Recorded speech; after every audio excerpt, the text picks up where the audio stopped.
और देखिए इस वक्त की सबसे बड़ी खबर, कल दोपहर 3 बजे लोकसभा चुनाव की तारीखों का ऐलान हो जाएगा। आज TV9 भारतवर्ष ने आपको सबसे पहले बताया था कि किसी भी वक्त तारीखों का ऐलान मुमकिन है और अब वक्त सामने आ चुका है। कल दोपहर 3 बजे का वक्त मुकर्रर कर दिया गया है चुनाव आयोग की प्रेस कॉन्फ्रेंस का, जिसमें लोकसभा चुनाव की तारीखों का ऐलान हो जाएगा। जो बड़ी जानकारी हमारे पास आ रही है वो ये कि 7 चरणों में लोकसभा चुनाव इस बार कराए जा सकते हैं। 6 से 7 चरणों में लोकसभा चुनाव संभव है। यह सोर्सेस के हवाले से बड़ी खबर सामने आ रही है। 18 से 20 अप्रैल के बीच पहले चरण का चुनाव संभव है। मई के आखिरी हफ्ते में नतीजे लोकसभा चुनावों के आ सकते हैं। जो हमारे सोर्सेस के जरिए बड़ी खबर सामने आ रही है वो हम आपको बता रहे हैं। कल 3 बजे लोकसभा चुनाव की तारीखों का ऐलान होना है।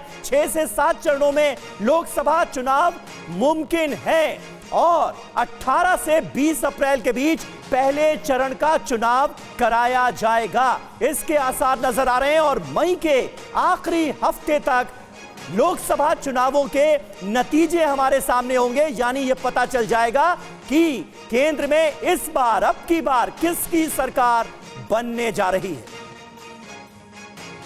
बिल्कुल। और देखिए अभी हमारे साथ हमारे तमाम संवाददाता जुड़ रहे हैं, उनके पास चलेंगे और बातचीत करने की कोशिश करेंगे, जानने समझने की कोशिश करेंगे कि आखिर क्या मूड है लोगों का और किस तरह की खबरें, किस तरह की अपडेट इस चुनाव से जुड़ी। आनंद प्रकाश पांडे हमारे साथ बीजेपी मुख्यालय से जुड़े हुए हैं, आमोद राय कांग्रेस मुख्यालय से हमारे साथ जुड़े हुए हैं और कुमार कुंदन है इस वक्त चुनाव आयोग के दफ्तर से, जीतेंद्र भाटी दिल्ली विधानसभा से हमारे साथ जुड़े हुए हैं और साथ ही प्रीति श्रीवास्तव हमारे साथ वाराणसी से मौजूद हैं और रोविंग एडिटर पंकज झा पटना से हमारे साथ लाइव जुड़े हुए हैं। लेकिन सबसे पहले आनंद प्रकाश पांडे के पास चलेंगे। आनंद, जिस तरह से कहा जा रहा है कि 6 से 7 चरणों में चुनाव हो सकते हैं, कल की प्रेस कॉन्फ्रेंस पर सबकी निगाहें टिकी हैं। इस बार क्या खास हो सकता है चुनाव आयोग के ऐलान में?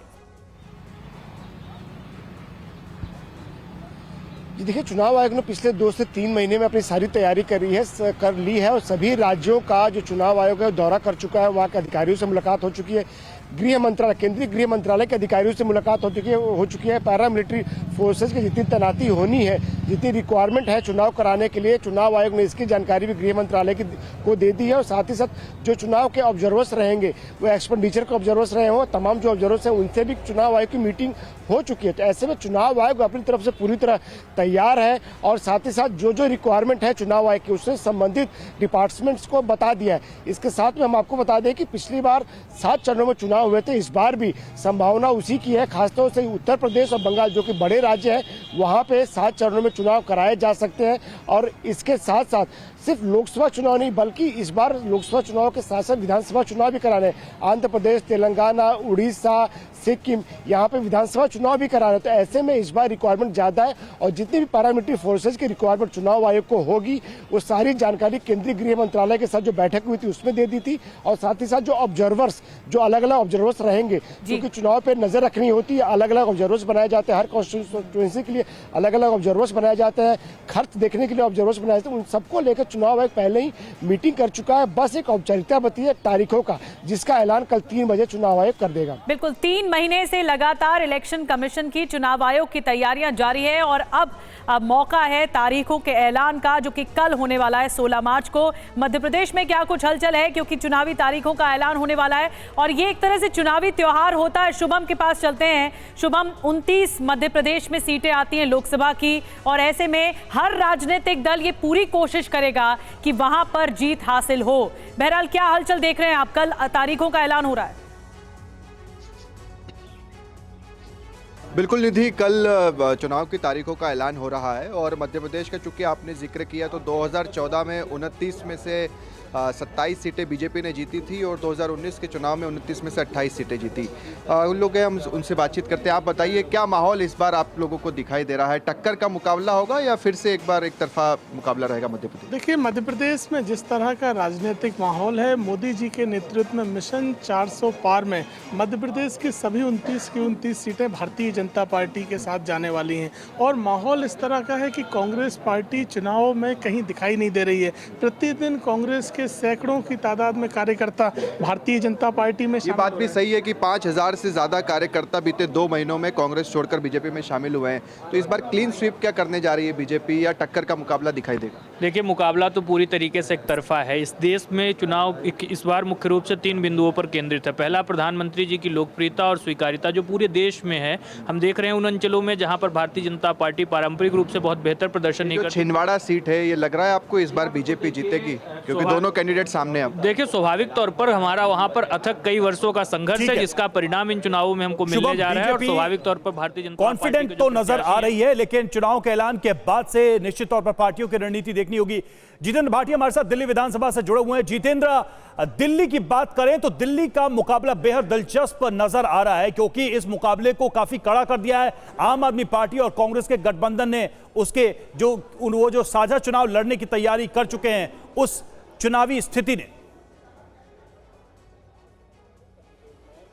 बिल्कुल, देखिए दिल्ली में मुकाबला दिलचस्प है, और वो भी इसलिए क्योंकि पहले जो है आम आदमी पार्टी कांग्रेस अलग अलग लड़ती रही हैं, लेकिन फिलहाल जो है दोनों इंडिया गठबंधन के तहत लड़ रही हैं। 4-3 का फॉर्मूला है कि 4 पर आम आदमी पार्टी और 3 पर कांग्रेस। लेकिन स्थिति ये भी है कि जहां बीजेपी 7 पर लड़ रही है, 7 नाम उम्मीदवार घोषित कर चुकी है, आम आदमी पार्टी 4 उम्मीदवार का नाम घोषित कर चुकी है, लेकिन कांग्रेस अभी तक तय ही नहीं कर पा रही है। लेकिन देखिए, जैसे चुनावों के बारे में खबर आई कि कल चुनाव घोषित कर देगा, तो वहां पर थोड़ा सा इंडिया गठबंधन में सब कुछ ठीक ठाक नहीं, ये भी नजर आ रहा है। देखिए, आम आदमी पार्टी जो है दिल्ली, पंजाब, हरियाणा के अलावा असम में भी चुनाव लड़ रही है। 3 उम्मीदवारों का नाम घोषित किया था, तो ऐसे में जो गुवाहाटी से जो है आम आदमी पार्टी ने अपने उम्मीदवार का नाम जो है भाविन चौधरी का वापस लिया है। लेकिन यहाँ पर यह भी कहा है कि अब क्योंकि इंडिया गठबंधन के हित में आम आदमी पार्टी ने अपने एक उम्मीदवार का नाम घोषित किया था, जो वापस ले लिया है, तो बाकी जिन 2 लोकसभा सीट पर आम आदमी पार्टी ने अपने उम्मीदवार उतारे हैं, कांग्रेस वहां से पीछे हट जाए। यानी कि इंडिया गठबंधन के अलायंस के तहत जहां दिल्ली में 7 लड़ते नजर आ रहे हैं, पंजाब में अलग लड़ते हुए नजर आए हैं, तो वहीं पर असम में भी अभी इस बात को लेकर नापतोल हो रही है, मोलभाव हो रहा है कि कहां पर उनके उम्मीदवार उतरे कांग्रेस के, कहां पर आम आदमी पार्टी। बिल्कुल, सीट शेयरिंग को लेकर एक बड़ा मसला नजर आ रहा है इंडिया गठबंधन के तमाम दलों के बीच। लेकिन हमारे साथ इस वक्त पीयूष पांडे भी मौजूद हैं। पीयूष, चुनाव आयोग की तरफ से कल प्रेस कॉन्फ्रेंस होगी, तारीखों का ऐलान होगा। जम्मू कश्मीर के विधानसभा चुनावों को लेकर भी इस बार बड़ी हलचल थी। क्या कोई आसार नजर आ रहे हैं कि लोकसभा चुनावों के साथ साथ जम्मू कश्मीर में विधानसभा चुनाव भी कराए जाएं? इसको लेकर क्या बात हुई है, क्या खबर मिल रही है? देखिए समीर, चर्चा तो ज़रूर हुई है, लेकिन जो चुनाव आयोग की ओर से सूचना आई है उसमें सिर्फ लोकसभा चुनाव की घोषणा के संबंध में जानकारी दी गई है। ऐसी स्थिति में विधानसभा चुनाव घाटी में कराए जाने की उम्मीद बहुत ही कम है। हालांकि चर्चा ज़रूर हुई है मीटिंग में, और ख़ास तौर पर जो सुरक्षा के मुद्दे थे उनको लेकर के घाटी में चिंता जो थी चुनाव आयोग की और दोनों चुनाव आयुक्तों की, उसको लेकर के कहीं ना कहीं ये बात बनती समझ में आ रही है कि लोकसभा चुनाव के साथ विधानसभा चुनाव नहीं कराए जाएंगे। तो ये स्थितियां हैं, और अहम बात यह है कि इस बार चुनाव आयोग ने काफ़ी सख्ती पहले से ही दिखा दी है। राजनीतिक दलों का जो भाषण होगा उस पर चुनाव आयोग की काफ़ी नज़र रहेगी। चुनाव आयोग इस बार जो फर्जीवाड़ा होता है, फर्जी खबरें आती हैं, या फिर किसी भी तरह से सोशल मीडिया में कोई गलत पोस्ट होती है, उस पर नज़र रखने के लिए ख़ास तैयारी कर चुका है। और इसके अलावा मतदाताओं के लिए ख़ास तैयारी की गई है। और रहा सवाल कि कितने चरणों में चुनाव होगा, तो 6 से 7 चरणों में चुनाव का आयोजन कराया जाएगा। और इसके लिए जो नियम है कि 30 से 32 दिन दिए जाते हैं सभी राजनीतिक दलों को, ताकि वो अपने प्रचार प्रसार और नॉमिनेशन का जो प्रक्रिया है उसको पूरी कर सकें। और उसके साथ ही उसके बाद ये 18 से 20 अप्रैल के बीच में पहला चरण होगा, और ये उम्मीद की जा रही है कि मई के आखिरी सप्ताह में जो चुनाव है उसका परिणाम सामने आ जाएगा, और उसके बाद नई सरकार का फॉर्मेशन का प्रोसेस शुरू हो जाएगा। जी समीर, बड़ी बात बता रहे पीयूष कि आखिरी हफ्ता, मई के आखिरी हफ्ते में रिजल्ट आ सकता है, यानी परिणाम आ सकते हैं, चुनावी परिणाम। कुमार कुंदन के पास चलते हैं। कुमार, ये बताया जा रहा है, ऐसे सूत्र बता रहे हैं कि 6 से 7 चरणों में इन फेजेस में चुनाव हो सकता है। हालांकि 2014 में 9 फेजेस में हुआ था, 2019 में भी 7 चरणों में हुआ। तो क्या लगता है कितने चरणों में चुनाव हो सकते हैं, क्या ऐलान होगा? देखिए, सबसे बड़ी बात मैं आपको बताऊं कि अभी 8 मार्च को केंद्रीय गृह सचिव अजय भल्ला आए थे चुनाव आयोग, और यहाँ पे आके उन्होंने चुनावी तैयारियों को लेकर बात की थी। निश्चित रूप से चुनाव में सबसे ज़्यादा जो ज़रूरी है वो है लॉ एंड ऑर्डर सिचुएशन, और उसको ध्यान में रखते हुए और तमाम तरह के लॉजिस्टिक्स को ध्यान में रखते हुए चुनाव आयोग फेजेस का ऐलान करती है। जैसा कि आपने बताया कि 2014 में 9 फेजेस में हुए थे, उसके बाद 7 फेजेस में हुए हैं। अभी भी जैसा कि पीयूष बता रहे थे और हमें भी जो जानकारी मिल रही है कि 7 फेजेस में भी रखने की तैयारी चल रही है, क्योंकि कई ऐसे जगह हैं जहां पे ट्रुप मूवमेंट से लेकर तमाम तरह की चीज़ों की आवश्यकता होती है, और खास करके सिक्योरिटी की बात करें तो वो बहुत अहम है। पैरामिलिट्री फोर्सेस की ज़रूरत पड़ती है, और ऐसे में इन सभी चीज़ों को ध्यान में रखते हुए ही 7 फेजेस की बात चल रही है। हालांकि इस पर अंतिम मुहर चुनाव आयोग ही लगाएगा और कल इस बारे में ज़्यादा जानकारी मिल पाएगी। लेकिन हाँ, इतना ज़रूर है कि तैयारियों को लेकर जो पूरी तैयारी है वो हो चुकी है। अभी थोड़ी देर पहले ज्ञानेश कुमार चुनाव आयोग के दफ्तर से निकले हैं, तो निश्चित रूप से कल की जो प्रेस कॉन्फ्रेंस है उसके पहले की जो तैयारी है, उसके पहले की जो बैठकें हैं, उन बैठकों का दौर भी एक तरह से खत्म हो चुका है और अंतिम तैयारी अब सिर्फ और सिर्फ प्रेस कॉन्फ्रेंस की है। तो सबको इस बात का इंतजार कि कल 3 बजे क्या होगा। लेकिन जो आपने फेजेस की बात की, ऐसे कयास लगाए जा रहे हैं कि इस बार भी संभव है कि 7 फेजेस में चुनाव हो। निधि जी बिल्कुल कुमार, बड़ी बात आप कह रहे हैं। और 7 फेजेस में क्या चुनाव होंगे, बहरहाल कल का इंतजार करना होगा, क्योंकि कल दोपहर 3 बजे चुनाव आयोग ऐलान करने जा रहा है तारीखों का, लोकसभा चुनाव की तारीखों का। विपिन के पास चलते हैं। विपिन लखनऊ में मौजूद हैं। विपिन, उत्तर प्रदेश की राजधानी में आप हैं, सुबह भी आपसे बातचीत हो रही थी, आपने लोगों से बातचीत की। बहुत इंतजार है इन चुनावों का, क्योंकि 2024 का समीकरण ही अलग बताया जा रहा है। आपने जब लोगों से बात की तो क्या उनका कहना था, क्योंकि लोग भी बेसब्री से इंतजार कर रहे हैं कब चुनाव की तारीखों का ऐलान हो, और अब कल का दिन आ गया है। जब बिल्कुल लंबे इंतजार के बाद ये वक्त आया है और पूरा उत्तर प्रदेश लगभग इसके लिए तैयार है, क्योंकि आप जानते हैं सबसे बड़ा सूबा है, सबसे बड़ी व्यवस्था है, सबसे बड़ा पुलिस बल है और सबसे ज्यादा सीटों वाला राज्य है। ऐसे में बहुत पॉलिटिकल राज माना जाता है इसको, लिहाजा सबकी निगाहें उत्तर प्रदेश पर होंगी और उत्तर प्रदेश भी चुनाव की तारीखों का इंतजार कर रहा था। कल 3 बजे इसकी घोषणा हो जाएगी। राजनीतिक दल इसकी तैयारियों में लगे हुए हैं, इसके साथ साथ पुलिस बल, जो पुलिस विभाग के मुखिया हैं, इंटेलिजेंस विभाग के जो मुखिया हैं, वो भी लगे हुए हैं कि चुनाव को सद्भावपूर्ण माहौल में करवाया जाए और निष्पक्ष चुनाव हो। इसको लेकर जो पॉलिटिकल पार्टीज हैं, आप जान रहे हैं कि अपनी कमर कस चुकी हैं। समाजवादी पार्टी 30 से ज्यादा टिकटों की घोषणा कर चुकी है, बीजेपी 50 से ज्यादा टिकटों की घोषणा कर चुकी है, लगभग आधा दर्जन सीटें बसपा घोषित कर चुकी है और बाकी सीटों पर मंथन चल रहा है। कांग्रेस भी इस रेस में है। तो कल के बाद बिल्कुल विपिन, बने रहे आप हमारे साथ। हमारे तमाम सहयोगी इस वक्त मौजूद हैं और वरिष्ठ पत्रकार शंभुनाथ शुक्ला भी हमें इस वक्त ज्वाइन कर रहे हैं। शंभुनाथ जी, क्या लगता है इंडिया गठबंधन क्या मजबूत चुनौती देता हुआ एनडीए गठबंधन को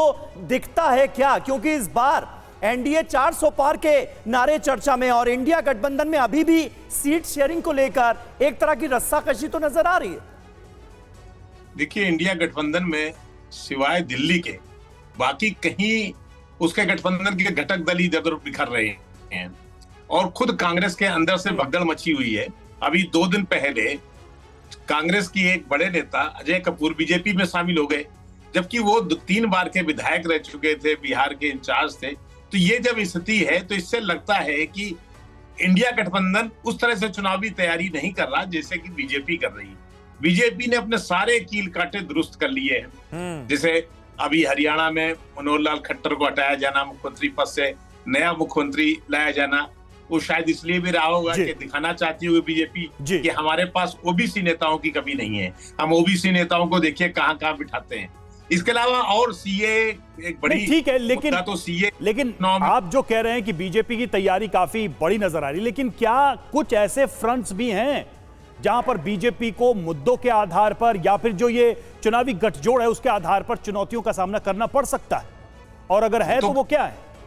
जी, कई देखिए, दक्षिण में कम से कम दक्षिण में तो कोई बीजेपी का आधार अभी नहीं दिखाई पड़ रहा और दक्षिण में भी काफी सीटें हैं, एकदम इग्नोर नहीं कर सकते हैं।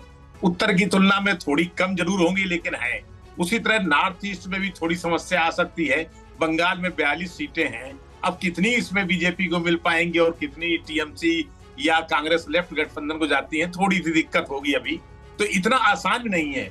बिहार में भी बड़ी समस्या है।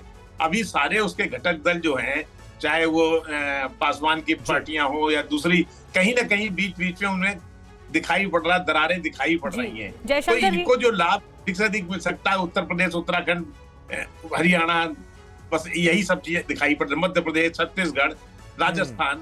लेकिन पंजाब है, पंजाब में कोई विशेष इनको उपलब्धि नहीं होगी।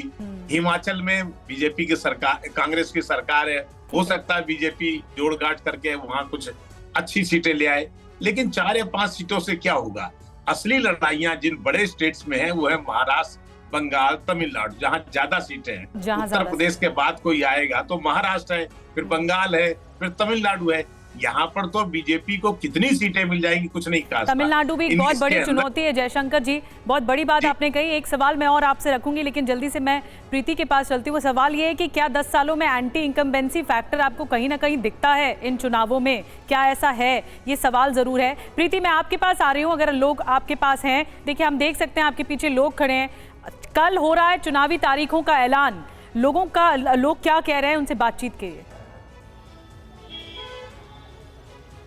बिल्कुल, इस समय मैं महादेव की नगरी वाराणसी में मौजूद हूँ और यहाँ पे मैं लोगों से बात करने की कोशिश करते हैं कि इस बार चुनावों में उनके मुद्दे क्या हैं। ये बताइए, किन मुद्दों में इस बार आप लोग वोट देंगे? क्या मुद्दे रहेंगे इस बार आप लोगों के?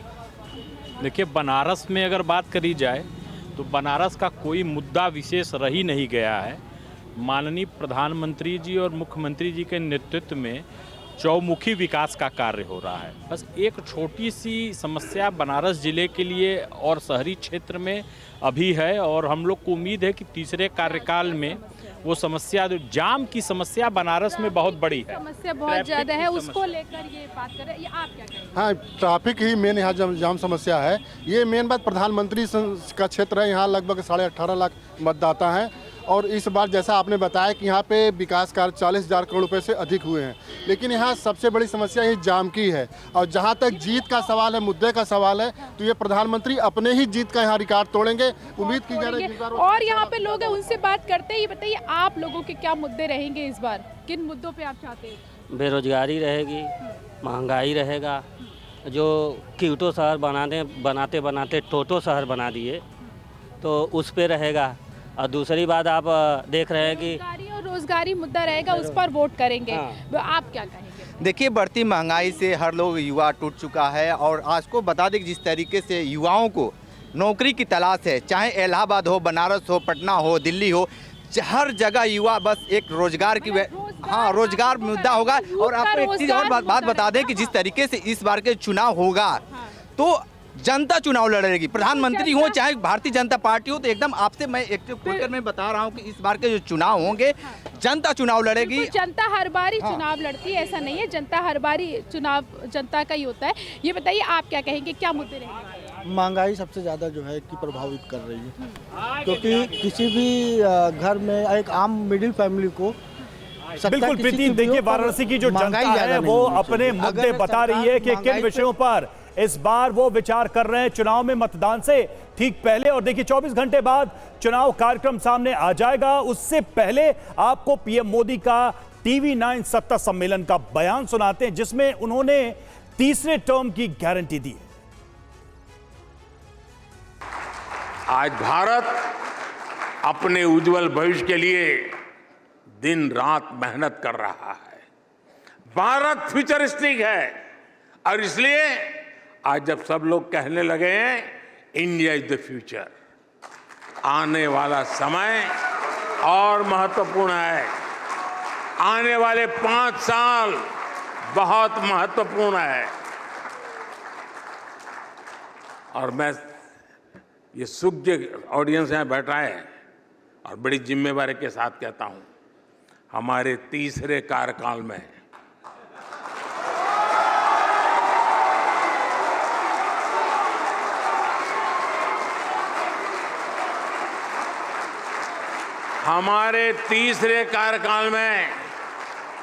हमें भारत के सामर्थ्य को नई ऊंचाई तक पहुंचाना है। विकसित भारत की संकल्प यात्रा में आने वाले 5 वर्ष हमारे देश की प्रगति और प्रशस्ति के वर्ष है। इसी कामना के साथ और पूरे विश्वास के साथ ये सेमिनार होता या न होता, बिग लिप जरूर होता।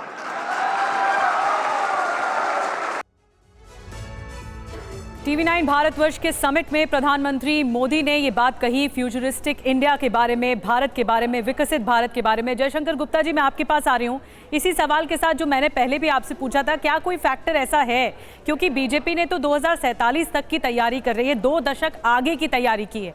कांग्रेस मुक्त बूथ तो बनी रहे हैं, लेकिन हमारा टारगेट है कि मोदी बूथ बनेंगे।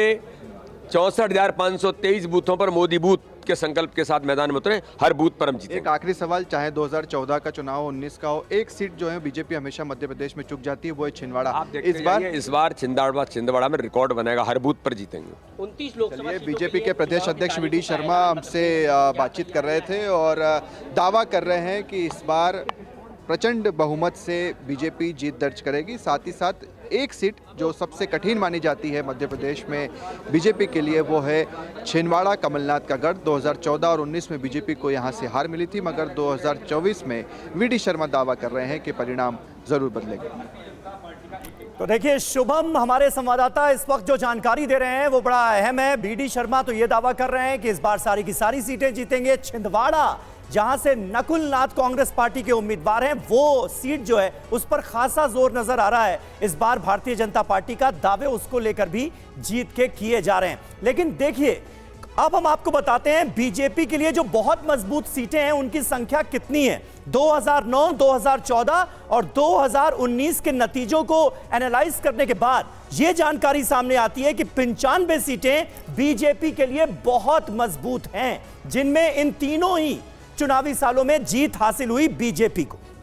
और देखिए 173 सीट ऐसी हैं जिन पर बीजेपी मजबूत है, अच्छी स्थिति में है। और ये जो हम आपको आंकड़े बता रहे हैं वो 2009, 14 और 19 के चुनावी नतीजों के हिसाब से, क्योंकि यहां पर 2 बार जीत हासिल की है। अगर 3 चुनावों के हिसाब से देखें, 2 बार इन सीटों पर जीत हासिल की है बीजेपी ने। और बीजेपी के लिए जो वीकनेस है, यानी कमजोर सीट है, वो है 76। 2009, 2014, 2019 एक बार यहां से जीत हासिल की है, तो इसलिए यहां पर फोकस ज्यादा होगा बीजेपी के लिए। तो यह आंकड़ा हम आपको तीनों चुनावों का बता रहे हैं, 2009 से लेकर। लेकिन यह बड़ा महत्वपूर्ण आंकड़ा है, 199 सीटें ऐसी हैं जो कि भारतीय जनता पार्टी के लिए बहुत कमजोर सीटों की श्रेणी में रखी जा सकती हैं। 2009, 14 और 19 तीनों लोकसभा चुनावों में लगातार इन सीटों पर हार का सामना करना पड़ा है। और बीजेपी के लिए इस बार अगर वो 400 पार और 370 के आंकड़े तक पहुंचने के दावे हैं, तो सबसे बड़ा चैलेंज, सबसे बड़ी चुनौती ये 199 सीटें होंगी, जहां पर बीजेपी के लिए बहुत कमजोर स्थिति नजर आई। चलिए अब आगे बढ़ते हैं और दूसरे खेमे की बात करते हैं। कांग्रेस के लिए बहुत मजबूत जो सीट है वो 17 सीटें ऐसी हैं जहां पर कांग्रेस का ये स्ट्रेंथ सीटें मानी जाती हैं। 2009, 2014 और 2019 में इन्हीं 17 सीटों पर जीत हासिल की। बहुत मजबूत आंकड़ा बताया जा रहा है कांग्रेस के लिए, जो फॉर श्योर है कि कांग्रेस यहां से जीतती ही है। इसके अलावा 34 सीटें ऐसी हैं जो कांग्रेस के लिए मजबूत सीटें हैं, जिसमें 2 बार जीते हैं तीनों चुनावों को लेकर, 2009, 2014 और 2019 को लेकर।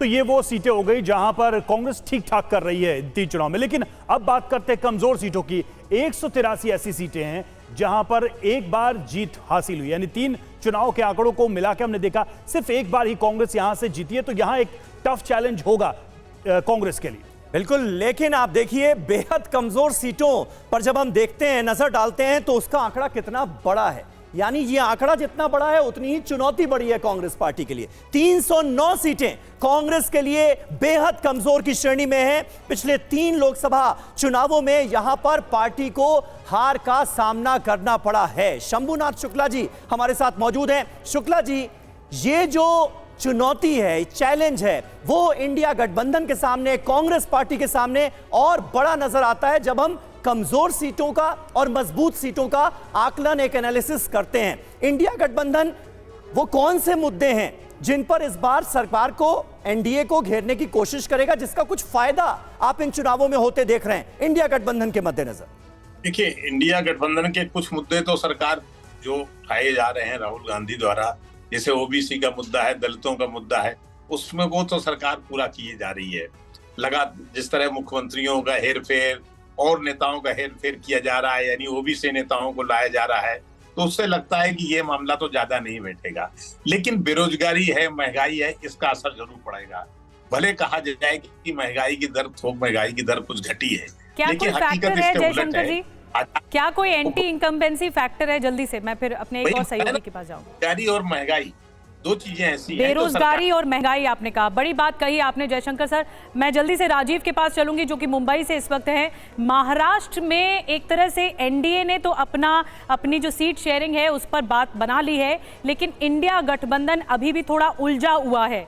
क्या लगता है राजीव, क्योंकि अब कल चुनावी तारीखों का ऐलान होना है, ऐसे में राजनीतिक दलों के लिए एक माथापच्ची शुरू हो जाएगी?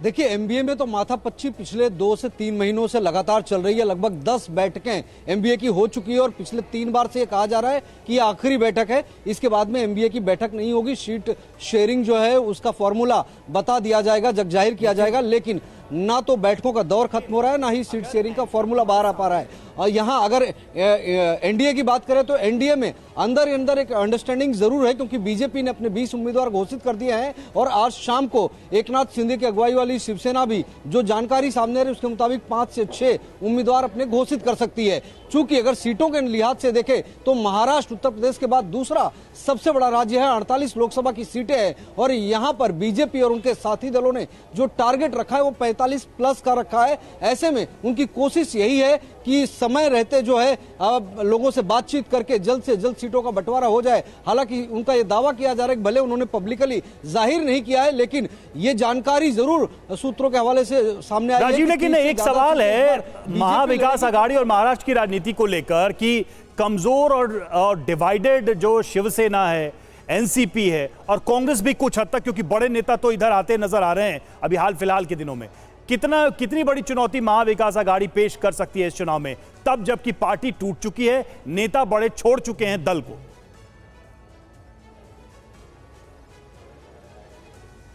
देखिए, उत्तर महाराष्ट्र, पश्चिम महाराष्ट्र और मराठवाड़ा के कुछ ऐसे पॉकेट्स हैं जहां पर महाविकास आघाड़ी जो है थोड़ा बहुत जो है एक टक्कर देते हुए नजर आ सकती है। हालांकि उत्तर महाराष्ट्र में जैसे ही राहुल गांधी की यात्रा दाखिल हुई थी उसके दूसरे ही दिन वहां से 3 बार के विधायक और मंत्री रहे पद्माकर वल्लवी उसी दिन आकर बीजेपी दफ्तर में बैठ गए और अगले दिन उन्होंने बीजेपी ज्वाइन कर ली। इसके अलावा हमने देखा कि किस तरह से अशोक चौहान हो, मिलिंद देवड़ा हो, बाबा सिद्दीकी हो, तमाम ऐसे नेता जो हैं वो कांग्रेस छोड़कर एक हफ्ते के अंतराल में जाते रहे हैं। तो कांग्रेस के लिए मुश्किलें आने वाले दिनों में निश्चित तौर पर। लेकिन अगर पश्चिम महाराष्ट्र की बात करें तो चूंकि पश्चिम महाराष्ट्र जो है एनसीपी का गढ़ रहा है, शरद पवार का एक छत्र राज्य कहीं ना कहीं इन इलाकों में नजर आता रहा है, लेकिन अजीत पवार इस एक छत्र राज्य को, शरद पवार के उस किले को कितना भेद पाएंगे, चूंकि पार्टी बिल्कुल महाराष्ट्र की सियासत में निश्चित तौर पर बहुत कुछ बदला है राजीव, इसलिए महाराष्ट्र में इस बार मुकाबला दिलचस्प होगा।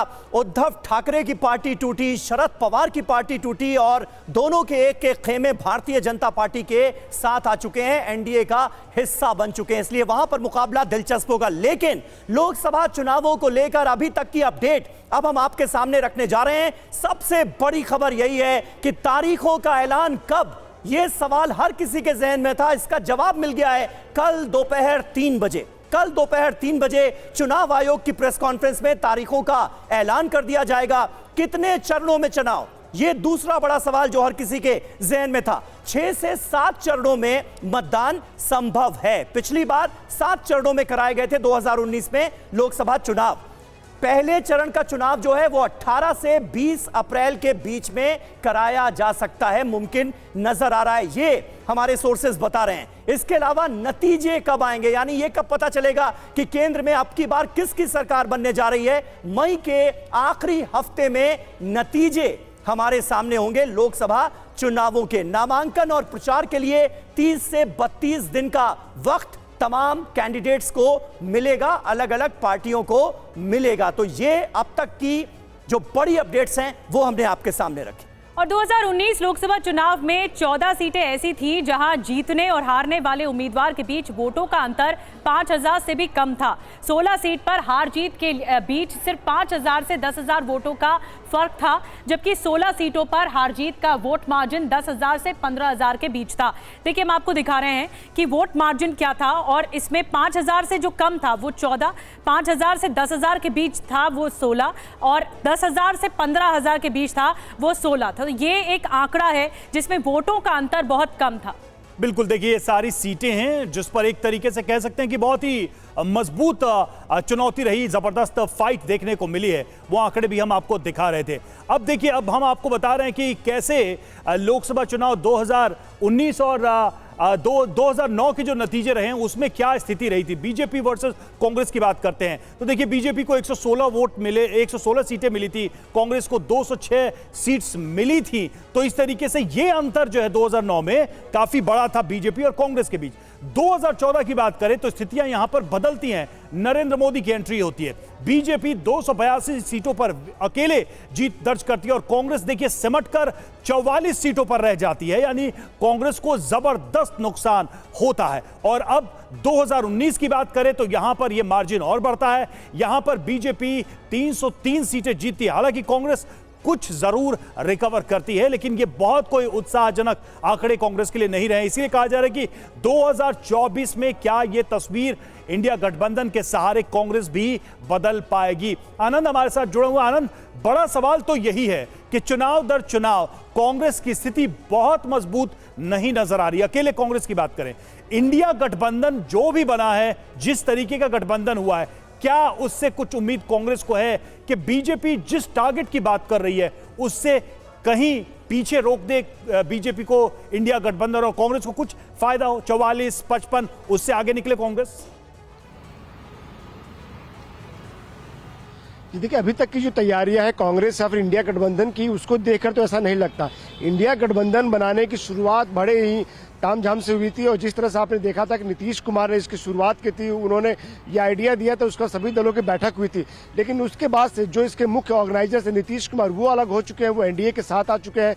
जम्मू कश्मीर में आप देखिए महबूबा मुफ्ती अलग लड़ रही है, वहाँ फारूक अब्दुल्ला की पार्टी अलग लड़ रही है। इसके अलावा आम आदमी पार्टी के साथ उनका टाई अप सिर्फ पंजाब और यहाँ दिल्ली के लिए हुआ है। इसके अलावा बाकी जगह आम आदमी पार्टी खुद अलग लड़ रही है। तो ऐसे में अभी ये कहना बड़ा मुश्किल है कि जो सीटें हैं इंडिया गठबंधन की या कांग्रेस की वो बढ़ा पाएंगे। वहीं दूसरी तरफ अगर हम कंपेयर करें तो चूंकि बीजेपी सत्ता में, इसके अलावा सत्ता में होने के बावजूद भी जिस तरह से बीजेपी, प्रधानमंत्री नरेंद्र मोदी और बीजेपी कार्यकर्ता मेहनत कर रहे हैं, उससे ये पता चलता है कि वो कहीं ना कहीं उनके सामने इंडिया गठबंधन कहीं फिलहाल आज की स्थिति में नहीं खड़ी होती हुई नजर आ रही है। और जो आपने पहले इतना बड़ा टारगेट दे दिया बीजेपी के लिए 370 का और 400 का टारगेट, बिल्कुल ये टारगेट बार बार दोहराया जा रहा है। आनंद, मैं आपको रोक रही हूँ, मैं आऊंगी आपके पास। ये टारगेट बार बार दोहराया जा रहा है, 370 बीजेपी के लिए और 400 प्लस एनडीए के लिए बार बार कहा जा रहा है, हर मंच से कहा जा रहा है। और चुनाव होने वाले हैं और इस बार बीजेपी 400 पार का दावा लगातार कर रही है। आपको सुनाते हैं टीवी 9 सत्ता सम्मेलन में 400 प्लस के मिशन पर गृह मंत्री अमित शाह ने क्या कुछ कहा था। अब चुनावों की अगर बात करें तो प्रधानमंत्री जी ने 370 सीटों का लक्ष्य दिया है। अमित शाह जी का क्या लक्ष्य है? देखिए, मेरा कोई व्यक्तिगत लक्ष्य नहीं होता। हमारे नेता नरेंद्र मोदी जी ने भारतीय जनता पार्टी के कार्यकर्ताओं के सामने लक्ष्य रखा है और जनता को विनती करी है कि हमें 370 सीट देकर 400 पार कराइए एनडीए को। ये नरेंद्र मोदी जी का लक्ष्य है और हम सब इसी लक्ष्य के अंदर आते हैं। आपसे ये समझना चाहेंगे क्योंकि बहुत से राजनीतिक पंडित ये कहते हैं कि बीजेपी ने अपनी मैक्सिमम सीट्स जो हैं वो ले ली हैं, खासकर उत्तर भारत में, और उन्हीं लोगों का ये एनालिसिस होता है कि दक्षिण भारत में शायद वोटिंग परसेंटेज बढ़ जाए लेकिन वो ट्रांसलेट नहीं होगा सीटों में। कहाँ से सीटें आएंगी? यही पंडित कहते थे ईस्ट में बीजेपी नहीं है। आज पूरा ईस्ट बीजेपी से भरा हुआ है। अगर हम पंडितों की सुनते के तो 2 के 2 रहते हैं। हम 2 से 300 पार गए, पंडितों को मालूम ही नहीं पड़ा कहां से करा है भाई। पूरा असम जीत लिया, अरुणाचल जीत लिया, अपना मणिपुर जीत लिया, बंगाल में आधे हो गए, उड़ीसा जीत लिया, तेलंगाना में पहुंच गए। कौन पंडित आकलन करता था? कोई नहीं करता था। जब देश को हमारी पार्टी के नेता पर विश्वास है तो देश एक है, हर जगह से वोट मिलेगा, हर जगह से सीट मिलेगी और हम 400 पार कर तीसरी बार लगातार 2/3 बहुमत के साथ सरकार बनाएंगे। तो देखिए, 400 पार के दावे लगातार एनडीए के खेमे से किए जा रहे हैं और दूसरी तरफ इंडिया गठबंधन इस दावे को हवा हवाई बता रहा है, लेकिन अपना आंकड़ा बता भी नहीं रहा है। बहुत बहुत शुक्रिया करना चाहेंगे अपने तमाम सहयोगियों का, तमाम संवाददाताओं का जो देश के अलग अलग शहरों से हमारे साथ जुड़े और इतनी सारी डिटेल्स हमें दी। और निश्चित तौर पर कल दोपहर 3 बजे चुनाव आयोग की प्रेस कॉन्फ्रेंस पर अब सबकी नजरें हैं जब चुनाव की तारीखों का ऐलान होगा।